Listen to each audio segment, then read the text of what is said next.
नमस्कार साथियों, आज हम मार्शल तथा ह्रासमान प्रतिफल नियम के संदर्भ में मार्शल क्या विचार रखते हैं तथा यह ह्रासमान प्रतिफल नियम कृषि क्षेत्र में कैसे लागू होता है पर चर्चा करेंगे। मार्शल के पहले प्रकृतिवादी अर्थशास्त्री कौन? प्रकृतिवादी अर्थात फिजियोक्रेट अर्थशास्त्रियों का विचार था कि उत्पत्ति ह्रास नियम केवल गैर उत्पादन कृषि उत्पादन क्षेत्रों में लागू होता है तथा कृषि में केवल वृद्धि नियम लागू होता है। किंतु मार्शल एक ऐसे अर्थशास्त्री हुए जिन्होंने सबसे पहले ये बताया कि ह्रासमान प्रतिफल का नियम कृषि क्षेत्र में लागू होता है।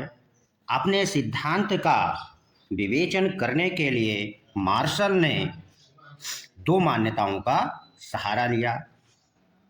पहली मान्यता उनकी यह थी कि कृषि तकनीकी में कोई सुधार नहीं होना चाहिए तथा खेत की उत्पादन क्षमता अर्थात उर्वरा शक्ति का पूर्ण उपयोग हो गया हो।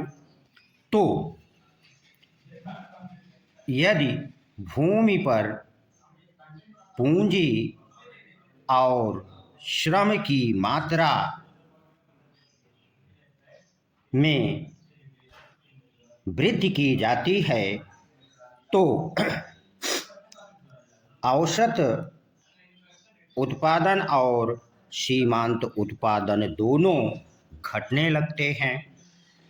आगे उन्होंने ये बताया कि ऐसा भी हो सकता है कि यदि खेत की उत्पादन क्षमता अर्थात उर्वरा शक्ति का पूर्ण उपयोग नहीं हुआ है तो भूमि पर श्रम और पूंजी की मात्रा को जब हम बढ़ाते हैं तो हो सकता है कि सीमांत उत्पादन और औसत उत्पादन घटने के बजाय बढ़े।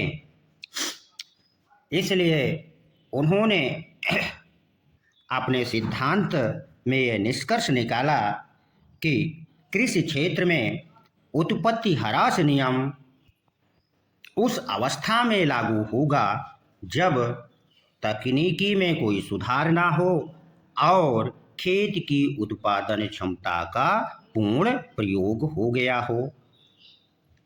मार्शल पहले अर्थशास्त्री हैं जिन्होंने ह्रासमान प्रतिफल नियम का प्रतिपादन कृषि क्षेत्र में किया। अतः हमसे परीक्षाओं में इस प्रकार प्रश्न पूछा जा सकता है कि कृषि क्षेत्र में ह्रासमान प्रतिफल नियम लॉ ऑफ डिमिनिशिंग रिटर्न्स को प्रतिपादित करने का श्रेय किस अर्थशास्त्री को है? तो आप समझ गए होंगे कि कृषि क्षेत्र में सर्वप्रथम उत्पत्ति ह्रास नियम को लागू करने का श्रेय मार्शल को जाता है।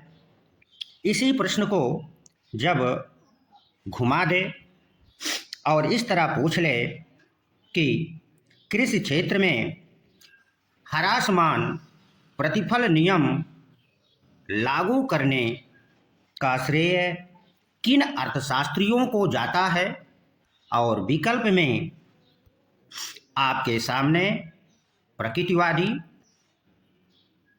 क्लासिकल अर्थशास्त्री तथा नियो क्लासिकल अर्थशास्त्री तथा आधुनिक अर्थशास्त्रीय विकल्प में दिया हो तो आप क्या करेंगे? तो चूंकि मार्शल को क्लासिकल और नियो क्लासिकल अर्थशास्त्रियों की श्रेणी में रखा जाता है तो यहाँ पर हमारा उत्तर होगा क्लासिकल तथा नियो क्लासिकल अर्थशास्त्रियों ने दिया। धन्यवाद। अगला हमारा जो वीडियो होगा वह समोत्पाद वक्र के अर्थ स्वरूप किस प्रकार का होता है तथा समोत्पाद वक्र के स्वरूप कितने प्रकार के हो सकते हैं, इस पर चर्चा करेंगे। धन्यवाद।